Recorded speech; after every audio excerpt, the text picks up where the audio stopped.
দলানা বেড়াতে গিয়ে এবার আমরা আবিষ্কার করেছি সুইডেনের খুবই ব্যতিক্রমধর্মী একটি জায়গা।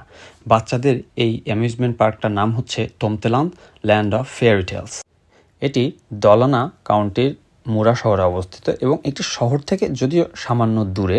আপনারা আগে থেকেই টিকিট কাটতে পারবেন অথবা গিয়েও টিকিট কাটতে পারবেন। পুরো এলাকাটা সাজানো রূপকথার গল্পের মতো করে, রূপকথার গল্পের নানা ক্যারেক্টারকে ঘিরে, তাদের জীবনকে ঘিরে এবং যে গল্পের মাধ্যমে তারা বাচ্চাদের ভিতরে বেঁচে থাকে সেই গল্পগুলোকে ঘিরে।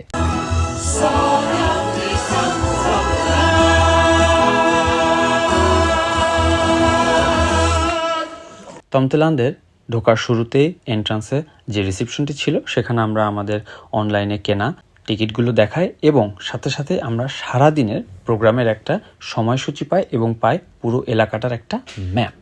টমতেলান্ড মূলত ওপেন হয় সকাল 10টা থেকে। আমাদের পৌঁছতে সকাল 10:20 বেজে গিয়েছিল। তো যেতে যেতেই আমরা দেখি যে এই পারফরমেন্সটা শুরু হয়ে যায়। সেটারও বেশটা কিন্তু আমরা বাচ্চাদের সাথে খুবই এনজয় করি। টমতেলান্ডের পুরো এরিয়াটাই কয়েকটা ভাগে বিভক্ত। এখানে যেমন আপনারা দেখছেন এলভুস রিকে, এরকম আরও কয়েকটি ছোট ছোট সাম্রাজ্য আছে যা আমরা বাচ্চাদের সাথে করে ঘুরে দেখতে শুরু করি। এলভুস রিকে থেকে বের হয়ে খানিকটা সামনে এগুতেই আমরা পৌঁছে যাই সুন্দর একটি চত্বরে, যে চত্বরটা মূলত মাতিয়ে রাখছিল বেশ কয়েকটি মজার ক্যারেক্টার তাদের চমৎকার পারফরমেন্স দিয়ে।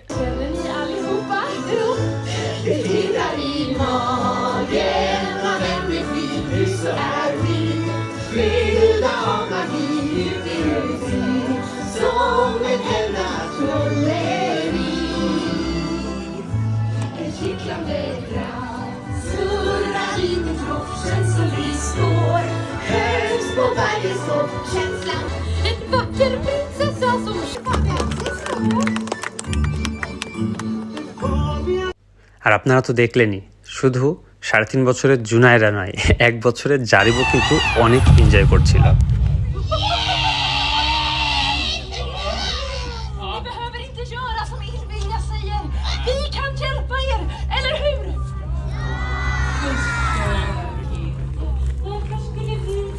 আরও খুব জরুরি একটা ডিটেলস যেটা আপনাদেরকে বলতে ভুলে যাচ্ছিলাম, সেটা হলো এই পারফরমেন্সগুলো কিন্তু খুবই ইন্টারঅ্যাক্টিভ। অর্থাৎ যে ক্যারেক্টারগুলো পারফরমেন্স করছে তারা তাদের পারফরমেন্সের ভিতরে বাচ্চাদের সাথে নানানভাবে ইন্টারঅ্যাক্ট করার চেষ্টা করছে এবং বাচ্চাদেরকে বোঝানোর চেষ্টা করেছে যে তারা কতটা স্পেশাল। শুধু তাই নয়, পারফরমেন্সের বাইরেও এই ক্যারেক্টারগুলো কিন্তু তাদের ক্যারেক্টারেই থাকছে এবং ঘুরে পুরো পার্ক জুড়ে বাচ্চাদের সাথে গল্প করছে এবং তাদের চরিত্রের নানা